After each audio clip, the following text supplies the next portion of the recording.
किसे कहते हैं? हमारे पास इस दुनिया में शुरू से हमने अपने आसपास चीजों को देखते हैं, क्या हो रहा है और क्या चीजें रखी हैं। जो हो रहा है उसको हम फिनोमिना कहते हैं। हमने देखा कि एक नदी का पानी हायर लेवल से लोअर लेवल तक आता है। हमने अपने बच्चों को बताया, उन्होंने अपने बच्चों को बताया। ये दूसरी जगह पानी को देखा, तालाब का पानी एक जगह भरा हुआ है, एक तरफ से तालाब को तोड़ा, वो पानी ऐसे बहता है। मेरा खेत तालाब के किनारे है, तालाब से ऊंचा है, तो मैंने तालाब की तरफ से तोड़ा, पानी नहीं आता है उसमें। तो मुझे एक नॉलेज डेवलप हुआ कि पानी ऊपर नहीं जाता है, पानी कहां जाता है? नीचे। ये एक नॉलेज। इस तरह से दूसरे नॉलेज हमने बनाने शुरू किए कि जब पानी नीचे जाता है, बहता है, तो कहां जाएगा? दुनिया में सबसे नीचे लोअर लेवल पर चलता चला जाएगा और वहां जाकर इकट्ठा हो जाएगा, उसको हम समुद्र कहेंगे। हमारा नॉलेज आगे बढ़ता चला गया। इस तरह से अब पानी ऊपर से नीचे क्यों आता है, उसके लिए हमने कोई कारण सोचे, उसके लिए हमको कारण बताए गए। न्यूटन ने उसका कारण बताया ग्रेविटेशन, कि ग्रेविटेशन का फोर्स होता है जो हर चीज को अर्थ के सेंटर की तरफ खींचता है। तो पानी कहीं भी हो किधर खिंचाएगा? अर्थ के सेंटर की तरफ, और अर्थ का सेंटर अर्थ की सरफेस से नीचे होता है, इसलिए पानी किधर जाता है? नीचे चलता है। अब ये हमने एक नॉलेज डेवलप किया और स्टेप वाइज उसी तरह से हमने बहुत से स्टेप वाइज नॉलेज इकट्ठे किए कि अगर आप किसी चीज पर फोर्स लगाते हैं या अगर आप किसी चीज पर एनर्जी लगाते हैं तो वो चीज काम करती है। पेट्रोल जलाओगे तो काम होगा, बिना पेट्रोल जलाए आपकी गाड़ी नहीं चल सकती। फिर हमने किया कि पेट्रोल के बिना नहीं चल सकती तो धक्का मारने से चलाएंगे, ठीक है। अगर आप धक्का मारने से चलाओगे तो आपको वर्क करना पड़ेगा, हम थक जाएंगे, हमारी एनर्जी खत्म हो जाएगी। तो हमको एक नॉलेज मिला कि गाड़ी अगर चलानी है, वर्क करना है, तो एनर्जी खर्च करनी पड़ेगी। भले हम अपनी एनर्जी खर्च करें या पेट्रोल जला के एनर्जी खर्च करें, डीजल जला के एनर्जी खर्च करें, आजकल सन से एनर्जी खर्च करें, पर एनर्जी तो खर्च होगी। तो हमने एक थ्योरम बनाया कि अगर आपको वर्क करना है तो आपको एनर्जी खर्च करनी पड़ेगी, बिना एनर्जी को खर्च किए आप वर्क नहीं कर सकते। ये हमारा नॉलेज डेवलप। इस तरह से पिछले कई सालों में हमने अपना नॉलेज डेवलप किया। ये जो नॉलेज डेवलप किया, इसको लिखा, पढ़ा, एक से दूसरी पीढ़ी तक पढ़ाया और इसको हमने सीरियल वाइज सेट कर दिया। इसको क्या बोलते हैं? ऑर्गेनाइज करना। जैसे आप अपनी अलमारी को ऑर्गेनाइज करते हैं, कमीज एक तरफ, पैंट एक तरफ, बुक्स एक तरफ, ऑर्गेनाइज होते हैं। वैसे ही हमने क्या किया कि हम हीट से रिलेटेड जितनी चीजें पढ़ेंगे उनका आपस में रिलेशन रखेंगे। मोशन जब होता है उसके नियम बनाएंगे। इलेक्ट्रिसिटी हमने देखी, उसके बारे में नॉलेज इकट्ठा किया, उसका एक टॉपिक बनाया, उसका एक चैप्टर बनाया, उसकी बुक बनाई, उसमें सारा तो नॉलेज लिखा। ये हम क्या कर रहे हैं?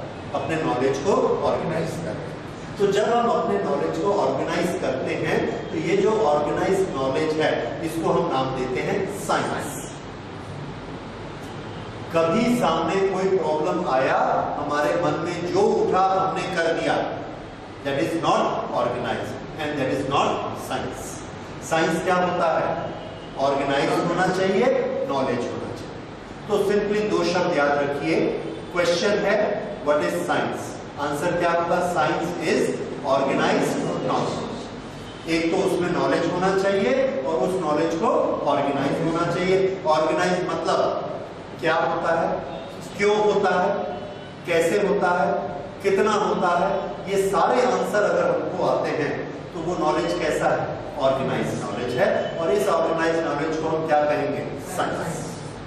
और अगर हम इतने क्वेश्चंस के आंसर नहीं दे सकते, जैसे हम मंदिर में दूध लेके जाते हैं, गणेश जी दूध पी गए, सामने रखा, दूध पी गए, कैसे पी गए तो हमको नहीं पता कैसे पी गए। हमको उस नॉलेज का हमने कोई हमारे पास रीजन नहीं। अगर हमने रीजन नहीं बनाया या हम बता नहीं पाए तो हम उसको साइंस नहीं कह सकते।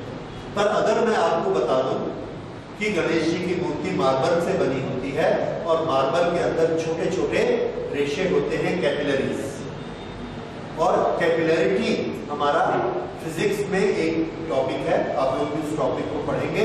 उसमें यह है कि एक कैपिलरी को किसी भी लिक्विड में डालो तो वो लिक्विड उसमें थोड़ा सा चढ़ जाता है। ये कैपिलरिटी हमारा एक नॉलेज है, और ये जो ऑर्गेनाइज नॉलेज है, इसके कारण गणेश जी की सूंड के सामने पानी रखते हैं, दूध रखते हैं, तो वो दूध उसमें चढ़ जाता है और हमारी कटोरी में कम हो जाता है। अब गणेश जी का दूध पीना, मैंने उसका रीजन बता दिया, सबको समझ में आ गया। अब ये आर्ट की बजाय क्या बन गया? साइंस, क्योंकि ये ऑर्गेनाइज नॉलेज है। ठीक है, तो थोड़ा सा मैं आपको समझाने की कोशिश कर रहा हूं कि साइंस क्या होता है। तो व्हाट इज साइंस? अगर लिखने के लिए आएगा तो क्या लिखेंगे? Science is organised knowledge. Okay जी। तो जो नॉलेज ऑर्गेनाइज नहीं है वो आर्ट्स है। जो आर्ट्स के लिए फिर आपको उसकी डेफिनेशन बनानी पड़ेगी कि जो चीजें ऑर्डिनरली होती हैं उसमें अगर हम ज्यादा स्किल दिखाते हैं तो वो आर्ट्स है। जैसे मैं एक पेन लेके इस पर लिख सकता हूं, अगर मैं इस पर लिखता हूं ये, और मैं इस पर लिखता हूं ये,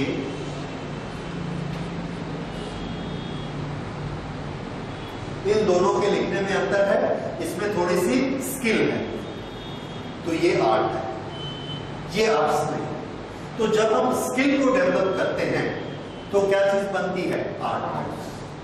ठीक है, जब हम अपनी फीलिंग्स को डेवलप करते हैं, एक्सप्रेशंस को डेवलप करते हैं, तो वो आर्ट है। और जब हम नॉलेज पर रीजनिंग करते हैं, अभी आगे आएगा, 6-7 स्टेप बना के हम किसी चीज को ऑर्गेनाइज कर लेते हैं, तो वो साइंस है।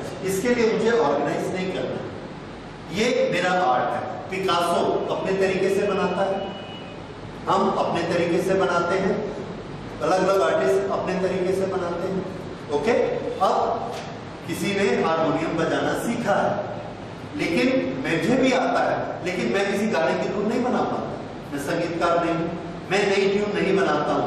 ए.आर. रहमान नई ट्यून बनाते हैं, ट्यून बनाना नहीं सिखा सकते हम आपको, वो अंदर से आता है। किस गाना तो लिखा हुआ है, लेकिन उस गाने को गाना किस धुन में है ये कौन बताता है? म्यूजिशियन बना। ये चीज कहां से आती है? It is not organised knowledge, ये उसका गुण है। और ये इसको आप साइंस बोलेंगे कि आप, थोड़ा सा अंतर समझ में आ रहा है? तो जो ह्यूमन की स्किल होती है, ह्यूमैनिटीज, ये ह्यूमैनिटीज क्या कहलाती है? आर्ट। जितनी बातें मैं बोल रहा हूं वो बातें दूसरा टीचर भी बोल सकता है आपको आके। अगर आप जो चीज यहां पढ़ने आते हैं वो चीज मैंने बुक में पढ़ी है, ठीक है, मैं भी नॉलेज लेके नहीं आया, पैदा नहीं हुआ, मैंने भी उसी बुक से पढ़ी है, मैं भी उसी को समझाता हूं। आप बुक पढ़ते हैं, आपको नहीं समझ में आता है, मेरी बात सुनते हैं, आपको समझ में आता है, तो मैं भी तो वही बोल रहा हूं। क्यों? मेरे पास एक प्रेजेंटेशन का आर्ट है, प्रेजेंटेशन का आर्ट है जो कि मेरे पास है। दूसरा टीचर आता है तो हो सकता है उतने अच्छे से न समझा सकता, तो ये क्या चीज है? Art. Presentation is a art. तो जिस चीज को हम ऑर्गेनाइज करते हैं, जिसके बारे में सारे क्वेश्चंस के आंसर देते हैं, वो होता है साइंस। और जो स्किल्स होती हैं, ह्यूमैनिटीज होती हैं, वो क्या होता है? आर्ट्स। ठीक है, उसके बाद आपने अलग अलग सब्जेक्ट बना लिए, सब्जेक्ट अलग बात है। ओके, तो ये साइंस हुआ।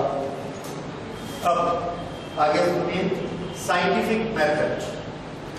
ये एक बड़ी इंपॉर्टेंट चीज है हमारे लिए पढ़ना। साइंटिफिक मेथड, जब हम किसी फिनोमेना को अपने आसपास देखते हैं कि इस दुनिया में ये हो रहा है और उसके बारे में हम कोई लॉ बनाना चाहते हैं, हम कोई नियम बनाना चाहते हैं, तो हम एक मेथड लगाते हैं। वो मेथड साइंटिफिक मेथड होता है। और अगर उस साइंटिफिक मेथड से किसी चीज को पढ़ा जाए, उसके नॉलेज को ऑर्गेनाइज किया जाए, तो वो एक साइंटिफिक लॉ बन जाता है। ये साइंटिफिक मेथड क्या है? इस साइंटिफिक मेथड के 6 स्टेप हैं और ये स्टेप आपको याद कर लेने हैं। And this is a question for your examination. Examination में आता है what is a scientific method. Okay, scientific method के स्टेप्स देखिए।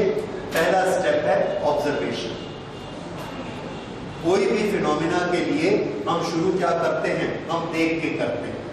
देखते हैं, हमने देखा कि रोज सन एक डायरेक्शन से निकलता है, दूसरी डायरेक्शन में जाता है। ये हमारा क्या हो रहा है, ऑब्जर्वेशन। एक तरफ से निकलता है और एक तरफ चला जाता है, रोज ऑब्जर्व करते हैं।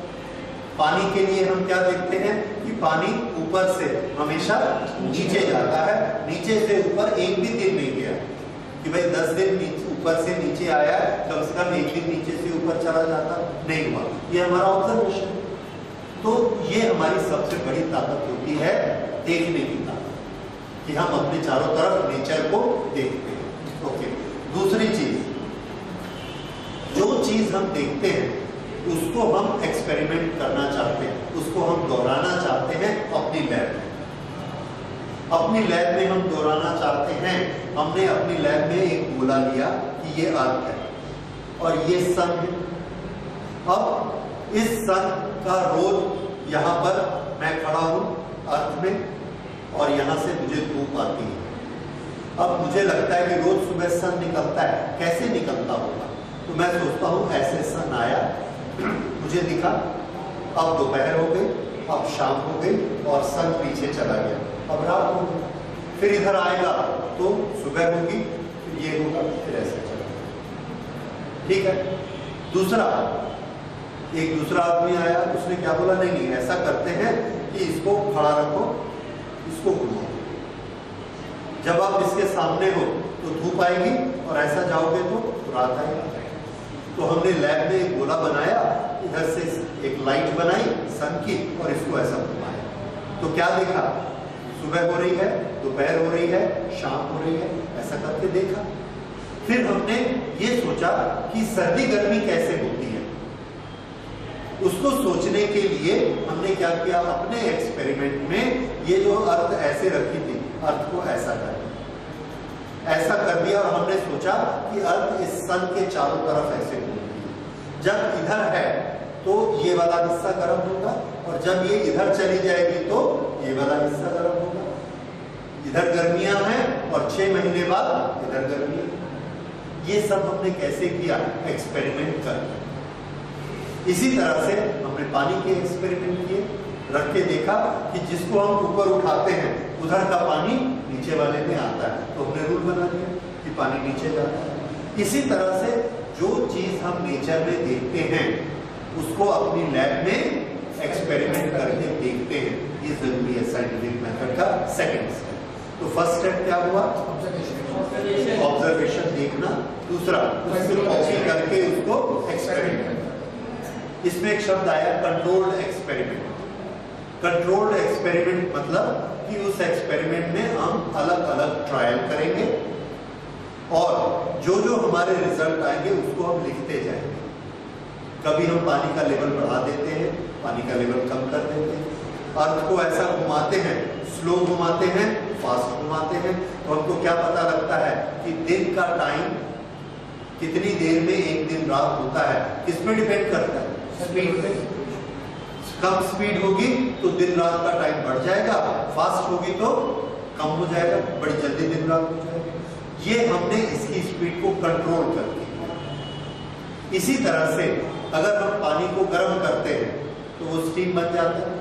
हमने लैब में एक्सपेरिमेंट किया और पानी के टेम्परेचर को कंट्रोल किया।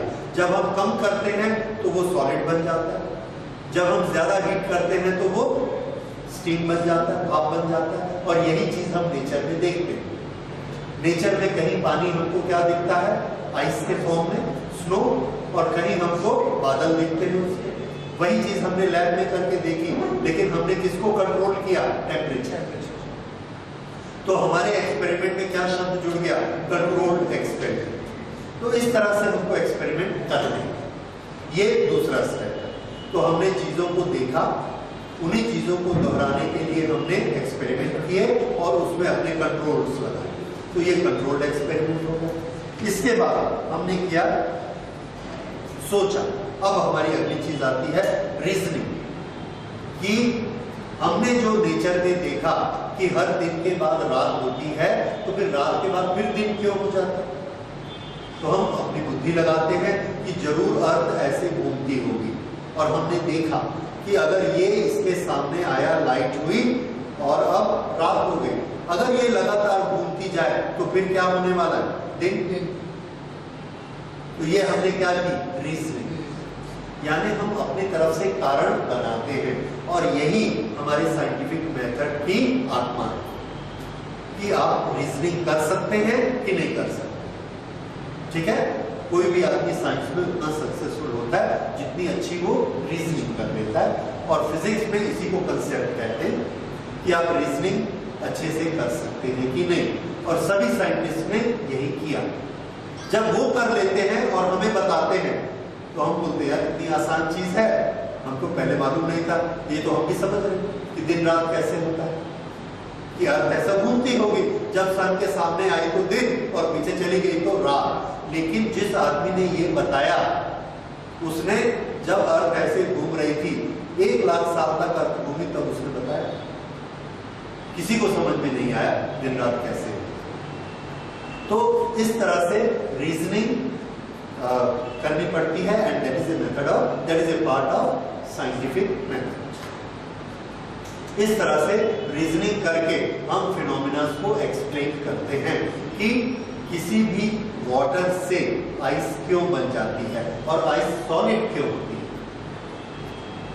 अब दिखता तो हमको कुछ नहीं है, पानी दिखता है, बर्फ दिखती है, तो किसी आदमी ने रीजनिंग की कि ये जिन मॉलिक्यूल से बना होता है वो मॉलिक्यूल एक दूसरे को खींच के रखते हैं। अब पानी में ये मॉलिक्यूल ज्यादा दूर तक रहते हैं, एक दूसरे को नहीं खींच पाते, तो ये 2 मॉलिक्यूल हैं, हमने इस मॉलिक्यूल को पकड़ा और ऐसे उठाया, तो इसने इसका साथ छोड़ दिया और ये उठ के हमारे हाथ में आ गया। जब इन मॉलिक्यूल्स को हमने नजदीक कर दिया तो इनके बीच का फोर्स बहुत बढ़ गया, इतना बढ़ गया कि ये हिल नहीं सकता इसके कारण, और अब हम बोलेंगे ये सॉलिड बन गया। तो सॉलिड बनने के पीछे रीजन क्या है? मॉलिक्यूल नजदीक आ जाते हैं और उनके बीच का फोर्स बढ़ जाता है। इतना ज्यादा फोर्स है कि अगर हम इसको ऐसा उठाते हैं तो ये दूसरा भी लटक के उसके साथ आ जाता है। तो जब हम सॉलिड को यहां से पकड़ के ऐसा उठाते हैं तो ये हिस्सा भी साथ में आता है, क्योंकि ये सब मॉलिक्यूल नजदीक है और आपस में एक दूसरे से जुड़े हुए हैं फोर्स से। ये किसी ने सबसे पहले हमको ये रीजन बताया और हमको समझ में आया। ये क्या प्रोसेस है? रीजनिंग। तो ये हम रीजनिंग करते हैं, किसी भी चीज की इस तरह से रीजनिंग की जाती है कि कोई भी ऑब्जेक्ट को आप ठंडा करिए करिए करिए, एक ऐसा ठंडा होते होते एक ऐसा पॉइंट आएगा कि वो सॉलिड बन जाएगा। तो ये हमने अपने कंट्रोल्ड एक्सपेरिमेंट में उसकी रीजनिंग की कि ऐसा क्यों होता है। तो क्यों का जो उत्तर मिलता है, वाई का जो आंसर होगा, that is reasoning. Why this is happening? Why this is happening? Why it is converting into air? Water is converting into air. Why water is converting into solid? ये सब किसमें आता है? रीजनिंग। अब ये रीजनिंग हम 2 तरह से करते हैं। किस तरह से रीजनिंग करते हैं? एक क्वालिटी में रीजनिंग कि पानी से बर्फ बनती है। दूसरा क्वांटिटी से रीजनिंग कि अगर पानी से बर्फ बनती है तो पानी में से कितनी हीट निकाले कि बर्फ बने। ये क्या हो गया? क्वांटिटी। इसी तरह से पानी को गर्म करने से स्टीम बनता है, हमको मालूम है। हमने पानी लिया और उसको गर्म किया, 1 मिनट 2 मिनट 10 मिनट हो गए और चिल्लाना शुरू कर दिया, 10 मिनट हो गए तक स्टीम नहीं बनी। क्यों? क्योंकि हमने उसकी क्वांटिटेटिव स्टडी नहीं की है। क्वांटिटेटिव स्टडी क्या कहते हैं? अगर आप इतना पानी लोगे 1 घंटे बाद स्टीम बनेगा। 100 किलो पानी 1 घंटा, ये क्वांटिटीज तो है। पानी की क्वांटिटी, टाइम की क्वांटिटी, ये हमने ली और स्टडी की कि 100 किलो पानी को अगर आप गैस पे रखेंगे तो कितना टाइम लगेगा? 1 घंटा। तब वो क्या बनेगा? स्टीम। उसके पहले स्टीम नहीं बनेगा। ये नियम को हमने लिख दिया, आपने इसको पढ़ लिया। अब आप गर्म करते तो 5 मिनट बाद आप चिल्लाते नहीं कि ये स्टीम नहीं बनता, क्योंकि हमको मालूम है 1 घंटे बाद बनेगा। तो ये जिस आदमी ने स्टडी की, उसने कौन सी स्टडी की? Quantitative study. क्वांटिटीज के बारे में उसने स्टडी की। और पहली स्टडी क्या थी? क्वालिटी। क्वालिटी स्टडी क्या है कि पानी को गर्म करने से स्टीम बनता है, ये तो क्वालिटी हो गई। और क्वांटिटी क्या हो गई? इतने पानी को इतनी देर तक इतनी गैस में गर्म करोगे तो वो स्टीम बनेगा, ये क्वांटिटी हो गई। इस तरह से दोनों चीजों की हमको स्टडी करनी जरूरी है, सिर्फ फिनोमेना से नहीं। सिर्फ फिनोमेना से नहीं होगा। आज बहुत गर्मी है, कितनी गर्मी है? दूसरे ने कहा मेरे देश में बहुत गर्मी पड़ती है, दिल्ली आके देखना कितनी गर्मी। तो पहले ने बोला मद्रास आना, वहां देखना कितनी गर्मी है, और दोनों में लड़ाई हो कि मेरे पास गर्मी ज्यादा है कि मेरे पास गर्मी ज्यादा है। इसका सॉल्यूशन क्या है? क्योंकि हम साइंटिफिक मेथड नहीं अपना रहे। साइंटिफिक मेथड क्या है? क्वांटिटी एनालिसिस करिए, एक थर्मामीटर ले जाइए, मद्रास में लगाइए, दिल्ली में लगाइए, आपको पता लग जाएगा। ये एनालिसिस क्या हुआ? Quantitative analysis. तो जब भी हम एक्सपेरिमेंट करते हैं, उसकी रीजनिंग करते हैं, रीजन के साथ दो तरह की स्टडी करते हैं, एक तो क्वालिटी और दूसरा क्वांटिटी। क्वालिटी में हम कारण बताते हैं और क्वांटिटी में क्वांटिटी बताते हैं कि कितने नंबर्स लगेंगे। अच्छा, उसके बाद अगली चीज है मैथमेटिकल मॉडलिंग। मैथमेटिकल मॉडलिंग क्या होता है? मैथमेटिकल मॉडलिंग होता है formula banana. Formula banana, that is mathematical modelling. जैसे अगर हीट बनती है तो हीट के लिए हमने एक फॉर्मूला बनाया कि पानी का मास लीजिए और उसका टेम्परेचर बढ़ाइए तो कितनी हीट लगेगी? Mass multiplied by temperature. 1 kilo पानी लोगे और 1 डिग्री बढ़ाओगे तो हीट लगेगी 1 × 1। और अगर 4 किलो पानी लिया और 8 डिग्री 1 डिग्री बढ़ाना है तो कितनी हीट लगेगी? 4 × 8 32। तो हमने फॉर्मूला बना दिया। क्या फॉर्मूला बनाया? m मल्टीप्लाइड बाय t, इतनी हीट लगेगी। What is this? This is mathematical modelling. इसी तरह से ये बड़ा सिंपल है। हमने और फॉर्मूले बनाए, complicated, second complication, third complication, fourth complication, ये लंबे लंबे फॉर्मूला बने, लेकिन सब स्टेप वाइज ही बने। और ये सब क्या कहलाती है? Mathematical modelling. और अगर किसी फिनोमिना की आप मैथमेटिकल मॉडलिंग नहीं कर सकते, then it is not a scientific law, it is not a proven scientific law. हर साइंटिफिक लॉ का मैथमेटिकल मॉडलिंग हो, उसमें हमको ठीक पता रहता है कि अगर हमारा इनपुट इतना इतना इतना रहेगा तो आउटपुट कितना निकलना चाहिए। ठीक है? जैसे अगर हम कार में इतना फोर्स लगाएंगे तो उसकी स्पीड इतनी होगी, हमारे पास उसके लिए फॉर्मूला होना चाहिए। इतना पेट्रोल जलाएंगे तो कार इतनी दूर जाएगी, ये फॉर्मूला होना चाहिए। ये सब क्या कहलाता है? Mathematical modelling. ये साइंटिफिक मेथड का अगला पार्ट ये हो गया। इसके बाद नेक्स्ट पार्ट हम देखते हैं। मैथमेटिकल मॉडलिंग के लिए हमने एक फॉर्मूला बनाया। जैसे न्यूटन ने एक फॉर्मूला बनाया। उन्होंने ये बोला कि एयर के मॉलिक्यूल्स के बीच का जितना प्रेशर होता है, एयर यहाँ दबा के रखती है, प्रेशर, उसी के अनुसार एयर में जो हमारा साउंड चलता है उसकी स्पीड उस पर डिपेंड करती है। और उन्होंने एक फॉर्मूला बना दिया, रूट वगैरह करके, P/s करके उन्होंने एक फॉर्मूला बना दिया कि जो velocity of sound in the air है वो प्रेशर पर डिपेंड करती है। सब लोग मान के ठीक है, होगा, मैथमेटिकल मॉडलिंग है, न्यूटन ने बनाया। लेकिन साइंस बोलती है कि न्यूटन बहुत बड़े आदमी थे, एक यूनिवर्सिटी के प्रोफेसर थे, और he is suppose to be the top man. हमारी दुनिया में दो ही लोग हैं जिसको हम फिजिक्स की क्रेडिट देते हैं, one is Newton and one is Einstein. ये दोनों जीनियस माने जाते हैं जिन्होंने सबसे ज्यादा रीजनिंग की, सबसे ज्यादा सोची।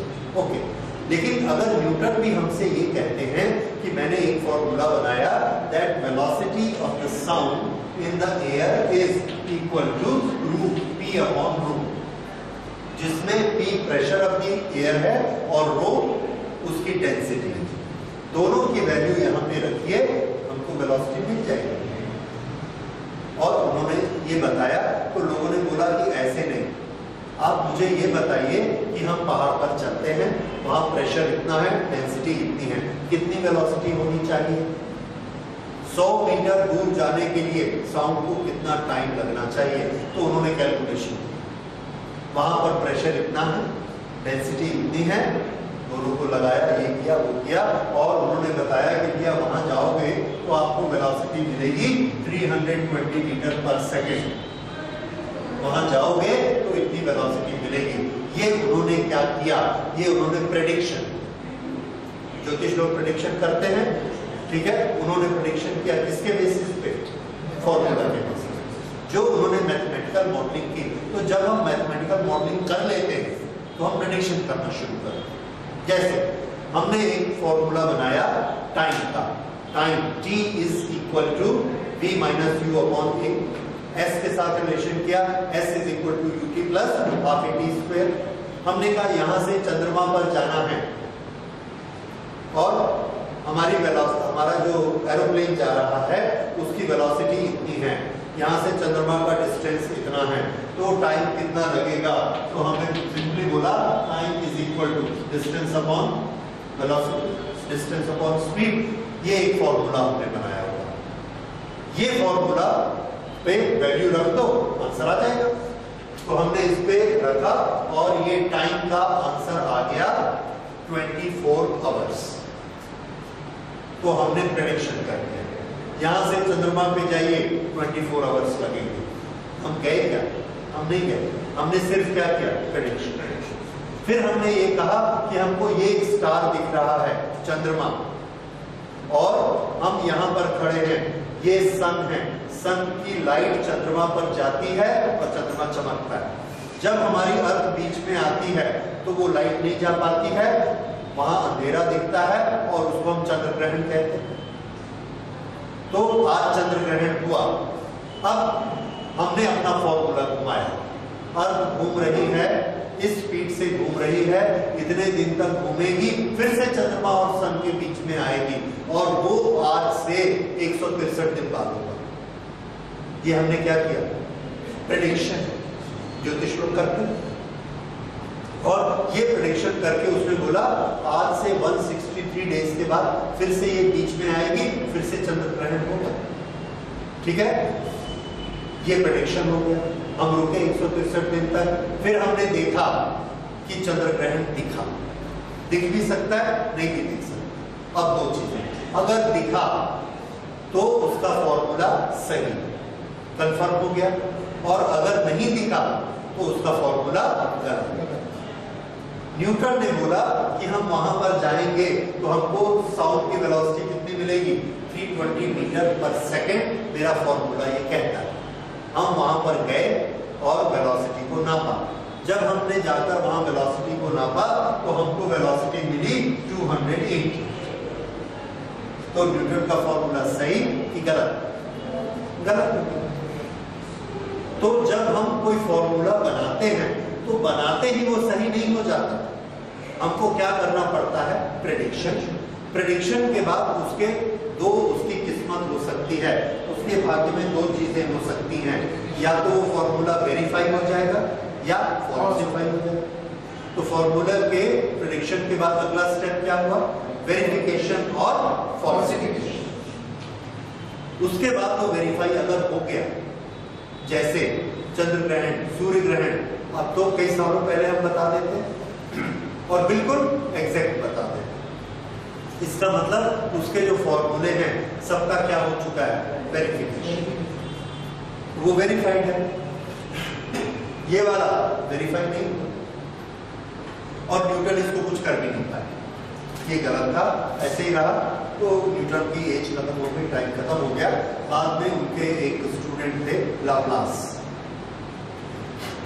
उन्होंने बोला कि ये फॉर्मूला में थोड़ी सी मिस्टेक हो गई है, ये इलास्टिसिटी, इलास्टिसिटी के लिए न्यूटन ने किसको प्लेस किया, पी को, जबकि इलास्टिसिटी पी के बराबर नहीं होती है। इसके साथ ही एक शब्द आता है गामा, वो आप पढ़ेंगे बाद में, गामा क्या होता है, गामा पी के बराबर होना चाहिए। इलास्टिसिटी गामा पी होती है, गामा पी की वैल्यू रख के देखिए तो वेलोसिटी की वैल्यू बिल्कुल ठीक है। अब वो जो प्रेडिक्ट करते थे वही वैल्यू हमको मिलती है। तो ये क्या हो गया, वेरिफिकेशन। तो ये हमारा लास्ट स्टेप जब वेरिफिकेशन हो जाता है तो हमारी थ्योरी क्या बन गई? साइंटिफिक। तो इस तरह से ये वाले 6 स्टेप करने के बाद हमारी थ्योरी क्या होती है? साइंटिफिक थ्योरी बन जाती है। फिर से पहला स्टेप क्या बोलिए? दूसरा क्या करेंगे हम? एक्सपेरिमेंट करेंगे, कंट्रोल्ड कंडीशन में करेंगे, अलग अलग ऑब्जर्वेशन करके करेंगे। फिर क्या करेंगे? उसका क्वांटिटेटिव रीजनिंग बताएंगे, क्वालिटी रीजन बताएंगे और क्वांटिटी के रीजन बताएंगे। जब रीजन हमको समझ में आएंगे फिर क्या करेंगे? उसके फॉर्मूलाज बनाएंगे, उसको बोलते मैथमेटिकल मॉडलिंग करेंगे। मैथमेटिकल मॉडलिंग हो जाएगी फिर क्या करेंगे? प्रेडिक्शन करेंगे। फिर उसको चेक करेंगे कि वो प्रेडिक्शन सही है या गलत है। अगर सही हो गए, फॉल्स हो गए, सांप सीढ़ी चढ़ते चढ़ते लूडो में कहां तक गए? 99 तक। वहां कौन मिलता है? फिर कहां से आओगे? 0। फिर से शुरू करो। अगर फॉल्सिफाई हुआ, और ये चीजें जितने लोगों ने आविष्कार की हैं, हम किसको देखते हैं? जो 100 तक पहुंचा है। जितने लोग 99 तक जाकर सांप से नीचे आए हैं हमने तो देखे नहीं। लेकिन ये मान के चलिए कि 1000 लोग अपने एक्सपेरिमेंट में फेल होते हैं तो एक आदमी पास होता है। लेकिन वो जो पास होता है उसको हम लोग सब पढ़ते हैं। हम लोग न्यूटन को पढ़ते हैं, आइंस्टाइन को पढ़ते हैं, लेकिन ऐसे हजारों लोग हैं जो एक्सपेरिमेंट करते थे, उनको हेल्प भी करते थे और वो लोग सबके बारे में पढ़ते थे। ठीक है, ऐसा होता है। तो ये है वेरिफिकेशन एंड फॉल्सिफिकेशन।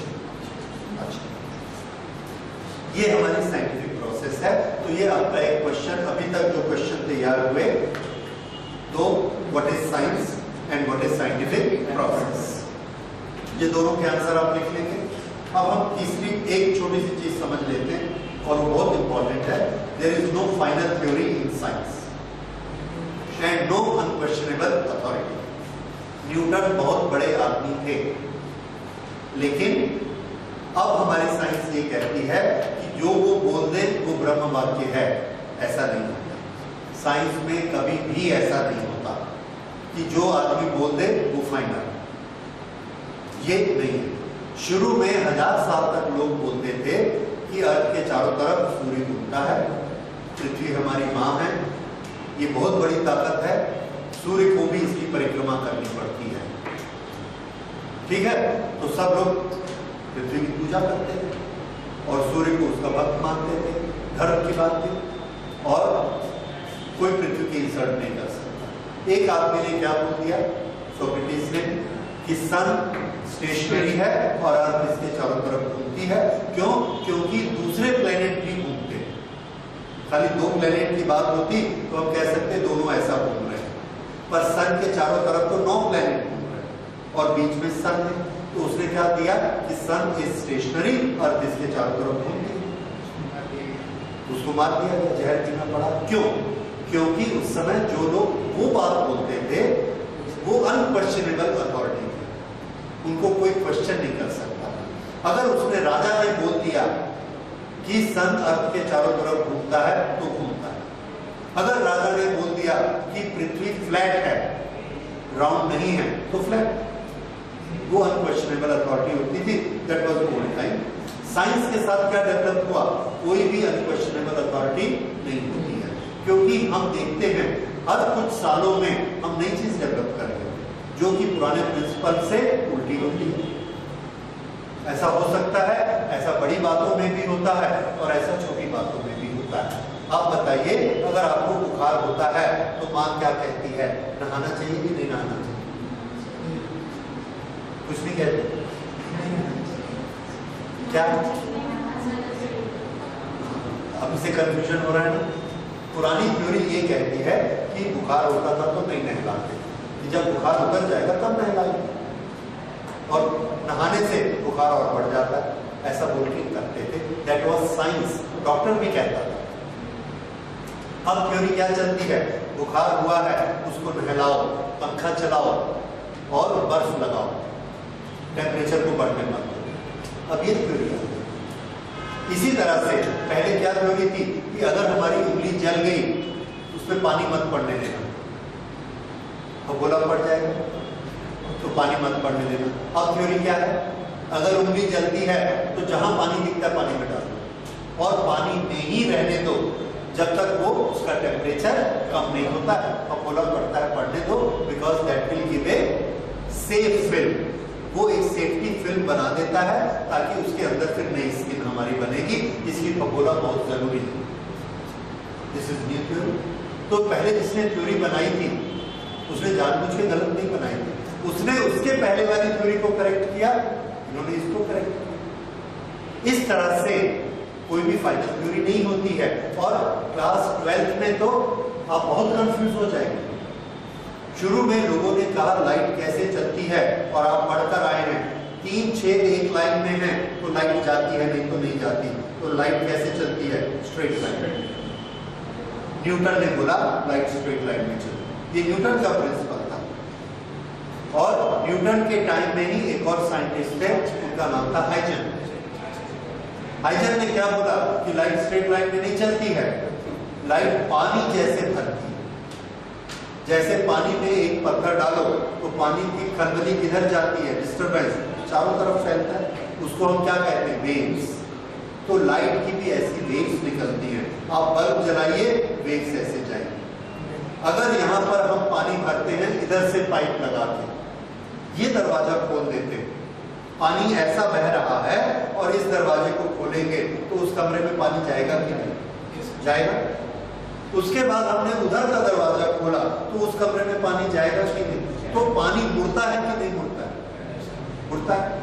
ठीक है, एक हमने कमरा बनाया, इस कमरे में इधर सनराइज होता है, इधर हमने दीवार बनाया, सुबह सुबह इधर की खिड़की खोली, लाइट आती कि नहीं आती? अच्छा, अब अगर लाइट ऐसा सीधी आती है, इस कमरे में लाइट आ गई, वो वाला कमरा बंद है, वहां पर मैंने खिड़की खोली तो उस कमरे में लाइट जाएगी कि नहीं? जाएगी। तो लाइट कैसा बिहेव कर रही है? पानी जैसा बिहेव कर रही है कि गोली जैसा? पानी जैसा। पानी जैसा। यहाँ लाइट भरी, उस खिड़की को खोला, उस कमरे में भी लाइट चली गई, ऐसे मुड़ के चली गई। तो लाइट मुड़ती है कि सीधी जाती है? मुड़ती है। एग्जैक्ट आंसर यही है, दोनों। तो लाइट में मुड़ने की कला है, मुड़ने का कैरेक्टरिस्टिक है। कैसा कैरेक्टरिस्टिक? जैसा पानी में होता है कि पानी को आप यहाँ भरो, वो सब जगह मुड़ मुड़ के पहुंच जाएगा, सब जगह भर जाएगा। और पानी कैसा चलता है? वेव्स के फॉर्म में चलता है। ये हाइजन ने बोला कि लाइट भी ऐसे ही वेव्स के फॉर्म में चलती है। न्यूटन नहीं माने उस बात को, क्लैश चलता रहता है। न्यूटन बड़े आदमी थे, प्रोफेसर थे, उनकी बात ज्यादा चलती थी। तो जब तक न्यूटन जिंदा थे ये बात नहीं मानी गई। बाद में ये थ्योरी आई, वेव्स थ्योरी। तो हम लोग वेव्स थ्योरी क्लास 12 में पढ़ेंगे। तो अभी हम क्या पढ़ रहे हैं कि कोई भी थ्योरी फाइनल नहीं। अगर न्यूटन ने बना दिया तो न्यूटन अनक्वेश्चनेबल अथॉरिटी नहीं है, क्योंकि वो थ्योरी 2 बार चेंज हो चुकी है। उनकी कॉर्पस्कुलर थ्योरी तो कहां से कहां हो गई, उसके बाद वेव थ्योरी आ गई हाइजन की। हाइजन की वेव थ्योरी ने 100 साल तक राज किया, सब पढ़ते थे यूनिवर्सिटी में इधर उधर। उसके बाद आइंस्टाइन आए, क्वांटम थ्योरी आ गई। क्वांटम थ्योरी ने क्या प्रूव किया? वेव थ्योरी गलत है। वेव थ्योरी से लाइट नहीं चलती है, वो क्वांटम में चलती, पैकेट्स के फॉर्म में। एक बल्ब जलाइए, वहां से पैकेट्स ऐसे जाते, लाइट जाएंगे, दीवार में जाके पैकेट फैलेगा और वो दीवार में लाइट हो जाएगी। क्या प्रूफ है? प्रूफ ये है कि लाइट हमको बीच में तो दिखती नहीं। कहाँ दिखती है? वहां पर है और वहां पर है। यहां से पैकेट जाता है तो वहां जाके फूटेगा तो वो जगह दिखेगी। अगर आप इसको यहां से हटा दें तो यहां कुछ नहीं दिखेगी।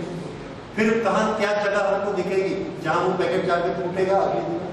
बात समझ में आती है? तो लाइट कैसे जाती है? क्वांटम्स, उसको फोटॉन्स कहते हैं। वो थ्योरी चली, वेव थ्योरी फिर ऐसे बेसिक। अब इसमें कंडीशन क्या बनी? That there is no final theory and there is no unquestionable authority in science. इसलिए हमको हमेशा तैयार रहना चाहिए।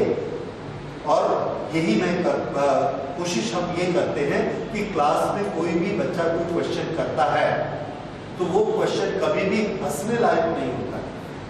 हंसने लायक कोई चीज नहीं होती है, उस क्वेश्चन के पीछे कोई ना कोई रीजन होता है। और साइंस में specially we must have answer for everything. आप कितना भी जैसा भी क्वेश्चन करिए वो क्वेश्चन फुलिश नहीं होता है। और हमको हमेशा नए थॉट्स के लिए तैयार रहना चाहिए और नए थॉट्स आते हैं, और ऐसे ही साइंस आगे बढ़ती है। ये साइंस के आगे बढ़ने का तरीका है। ओके, अब इसके बाद हम लेते हैं अगली चीज, साइंस के कितने टाइप्स होते हैं। तो साइंस को अभी हमने मोटे मोटे 3 टाइप्स में बांटा है, फिजिक्स, केमिस्ट्री और बायोलॉजी। ये आप लोग सब जानते हैं। अच्छा, उसमें अब हम क्या पढ़ने आए हैं? फिजिक्स। तो देखिए फिजिक्स की डेफिनेशन क्या होती है। फिजिक्स की डेफिनेशन बहुत आसान है। हमारे आसपास जितनी चीजें दिखती हैं हमने उनको देखना है और उनके नियम की स्टडी करनी है कि वो कैसे काम करते हैं। ये फिजिक्स है। हमारे आसपास जो चीजें उसको क्या बोलते हैं? Nature. So when we study the laws of nature, that is physics. तो फिजिक्स हमको नेचर के बारे में, उसके लॉज के बारे में बताता है। ये फिजिक्स हुआ। तो फिजिक्स की डेफिनेशन आप याद करेंगे, ये भी 1 मार्क क्वेश्चन में आता है। उसके बाद principal thrust in physics. Physics में प्रिंसिपल थ्रस्ट क्या होते हैं, कौन से 2 प्रिंसिपल थ्रस्ट होते हैं, ये बहुत इंपॉर्टेंट चीज है। ओके, 5 मिनट और। तो प्रिंसिपल थ्रस्ट देखिए, सबसे पहला थ्रस्ट है यूनिफिकेशन। पहला क्वेश्चन है, what is mean by thrust areas in physics. Thrust area से आप आपको क्या बताना चाहते हैं? तो हमारा आंसर है thrust areas means important areas. How do we study physics, how do we understand physics, for that which are the important areas, those areas are known as thrust areas. जैसे हमने आपको बोला कि ट्रेन से जाना और train को रोकना या चलाना ड्राइवर को सिखाया जाता है, तो उसका थ्रस्ट किस पर रहता है कि सामने सिग्नल लाल है कि हरा। कलर ऑफ द फ्लैग उसका थ्रस्ट एरिया है। अगर लाल देखेगा तो रुकेगा और हरा देखेगा तो चलेगा, ये उसका थ्रस्ट एरिया है। तो जब हम फिजिक्स पढ़ते हैं तो हमारा फिजिक्स पढ़ने का तरीका क्या है, हमारे थ्रस्ट एरियाज क्या है। और ये सबसे इंपॉर्टेंट क्वेश्चन है, हर साल आता है, या तो हाफ ईयरली में आएगा या ईयरली में आएगा। तो थ्रस्ट एरियाज में हमारे 2 थ्रस्ट एरियाज हैं, ये आप याद रखेंगे। 1 इज यूनिफिकेशन, 1 इज रिडक्शन। तो सबसे पहले यूनिफिकेशन क्या होता है? यूनिफिकेशन, फिजिक्स को जब हम पढ़ने जाते हैं तो हमारा थ्रस्ट रहता है, हमारा नियम या हमारी कोशिश रहती है कि फिजिक्स को हम इजी से इजी बनाएं। It should be as easy as possible. Easy बनाने का तरीका क्या है?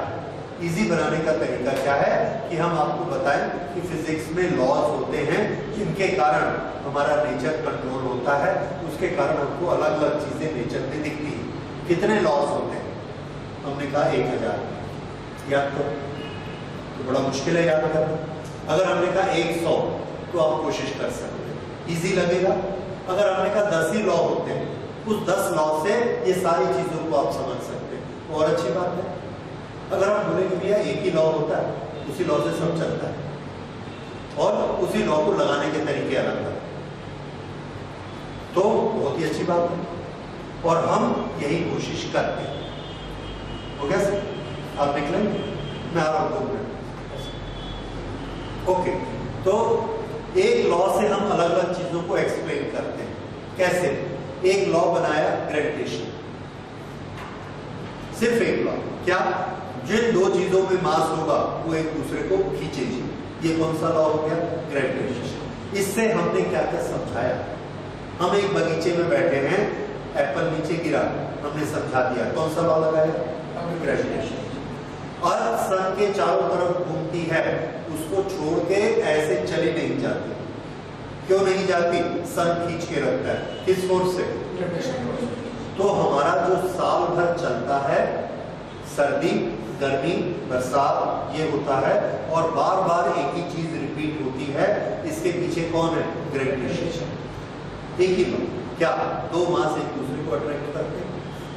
इसके बाद हमने आपको बताया कि चंद्रमा जब पूर्णिमा होती है, फुल मून डे होता है, तो हमारे समुद्र का जो पानी है वो ऊपर उठ जाता है। हम देखते आ रहे हैं सैकड़ों लाखों सालों से। हमने उसको एक्सप्लेन किया, क्या लॉ बताया? ग्रेविटेशन। तो हमने ऐसे 100 चीजें एक्सप्लेन की एक ही लॉ से। कौन सा लॉ? ग्रेविटेशन। इसी तरह से अगर हम आपको इलेक्ट्रोस्टैटिक का लॉ बताते हैं तो मैं आपको हजारों चीजें एक्सप्लेन कर सकता हूं। अगर मैं चौक से इस पर लिखता हूं तो चौक इसको पकड़ लेती है, क्यों? इलेक्ट्रोस्टैटिक फोर्स से। अगर मैं आगे चलने की कोशिश करता हूं तो पहले एक पैर को जमीन पर रखता हूं और पीछे ढकेलता हूं, मेरा पैर पीछे नहीं जाता। अगर जाएगा तो मैं क्या बोलूंगा? पैर फिसल गया।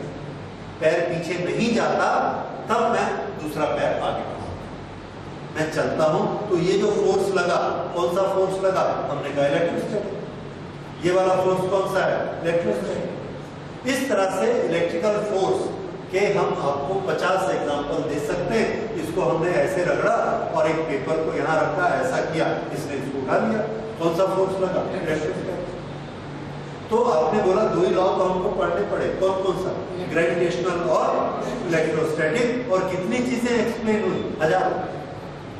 दुनिया की हर चीज हम एक्सप्लेन कर लेते हैं सिर्फ ग्रेविटेशनल फोर्स से और इलेक्ट्रोस्टैटिक। तो फिजिक्स आसान हो गई कि डिफिकल्ट? आसान।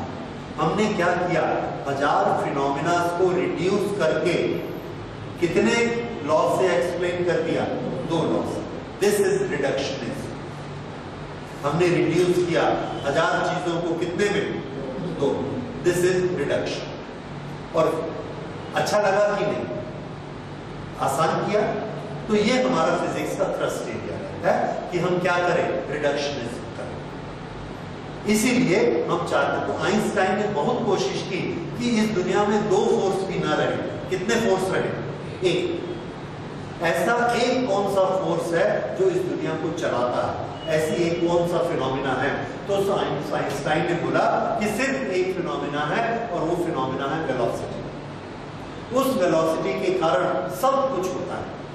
ग्रेविटेशन का फोर्स भी होता है, इलेक्ट्रोस्टैटिक फोर्स भी होता है, सब चीजें वेलोसिटी के कारण होती है। और उसे समझाने की कोशिश भी की। जैसे ये एक कोन है, इस कोन के अंदर यहाँ पर हमने एक बॉल रखा, कोन की स्पीड को बढ़ाया, बॉल किधर जाएगा? ऊपर। कोन की स्पीड को कम किया, किधर जाएगा? नीचे। अभी हम ऊपर नीचे किसके कारण मानते हैं? ग्रेविटेशन के कारण। उसने बोला किसके कारण है? स्पीड के कारण। स्पीड के कारण। समझ आता है? हमको भी आता है। इसी तरह से स्पीड के बेसिस पर उन्होंने बहुत सारी थ्योरीज पढ़ाई। आप बड़े होंगे, पढ़ेंगे, नेट पे देखिए, स्ट्रिंग थ्योरी, ये थ्योरी, वो थ्योरी। उन्होंने बताया कि जितनी भी चीजें हो रही हैं सब स्पीड के कारण हो रही हैं। और एक ही चीज, लेकिन उसको हम लोग नहीं पढ़ते। क्यों नहीं पढ़ते? क्योंकि अभी तक उसकी मैथमेटिकल मॉडलिंग नहीं, उस पर प्रेडिक्शन नहीं, और साइंटिफिक मेथड के कारण अभी तक वो अधूरा है। तो स्ट्रिंग थ्योरी एमएससी में पढ़ाई जाती है, उसमें हम लोग पढ़ते हैं, लेकिन अभी आप लोग के 11-12 तक नहीं आई है क्योंकि उसमें कुछ कमियां हैं अभी। ओके, तो ये चीज क्या है? रिडक्शनिज्म। तो रिडक्शनिज्म के लिए हम क्या शब्द यूज करेंगे? To explain different phenomena in nature on the basis of minimum laws. कम से कम लॉज को यूज करना, ये क्या कहलाता है? यूनिफिकेशन। सॉरी, रिडक्शनिज्म और यूनिफिकेशन, ये जो अभी हम लोग बात कर रहे थे, ये क्या था? रिडक्शनिज्म। फिर से मैं थोड़ा इसको आपको क्लियर करना चाहूंगा। यूनिफिकेशन और रिडक्शनिज्म, इन दोनों को अलग अलग करना है। यूनि मतलब क्या? एक लॉ के बेसिस पर बहुत सारी चीजों को समझाना, ये क्या कहलाता है? यूनिफिकेशन। एक लॉ, ठीक है, दिस इज यूनिफिकेशन। और लिखा क्या है ये? These are to explain different phenomena in nature on the basis of one or the minimum laws. ये है यूनिफिकेशन। तो रिडक्शनिज्म क्या हुआ? रिडक्शनिज्म के लिए समझिए एक चीज कि हमसे बोला गया कि कोयले से पावर बनती है, इलेक्ट्रिसिटी।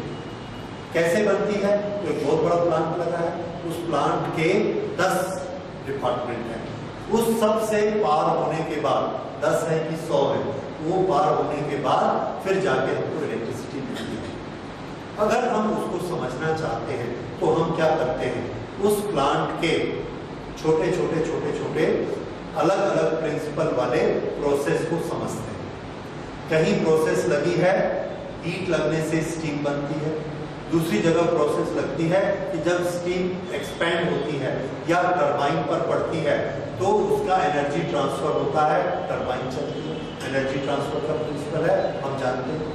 तीसरा क्या लगा है कि जब टरबाइन चलता है तो उससे कनेक्टेड मोशन होता है और जनरेटर चलता है, उसको भी हम जानते हैं कनेक्टेड मोशन को। फिर क्या है कि जब जनरेटर चलता है तो इलेक्ट्रोमैग्नेटिक इंडक्शन होता है और उसके कारण उसमें से इलेक्ट्रिसिटी निकलती है। तो हमने इलेक्ट्रोमैग्नेटिक इंडक्शन पढ़ा, 10 चीजें हमने पढ़ी, सबको मिला दिया तो क्या हुआ, कोयले से इलेक्ट्रिसिटी।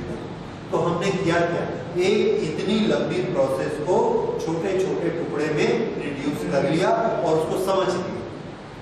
तो एक बड़ी प्रोसेस को छोटा करना, छोटे छोटे टुकड़ों में डिवाइड करना और उसको समझना, ये हमारा एक थ्रस्ट एरिया है फिजिक्स को पढ़ने का। और इस थ्रस्ट एरिया को कहते हैं रिडक्शनिज्म। बड़ी प्रोसेस को छोटा करना, ये क्या है, रिडक्शनिज्म। बहुत सारे फिनोमिना को एक यूनिट लॉ में पढ़ना, दैट इज यूनिफिकेशन। सारे लॉज को इकट्ठा करके एक यूनिट में हमने पढ़ लिया।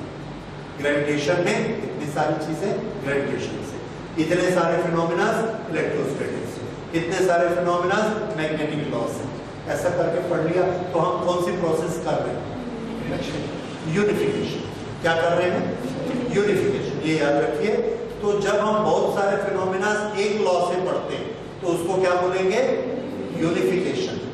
एक प्रोसेस को छोटे छोटे में रिड्यूस कर रहे हैं तो उसको क्या बोलते हैं, रिडक्शन।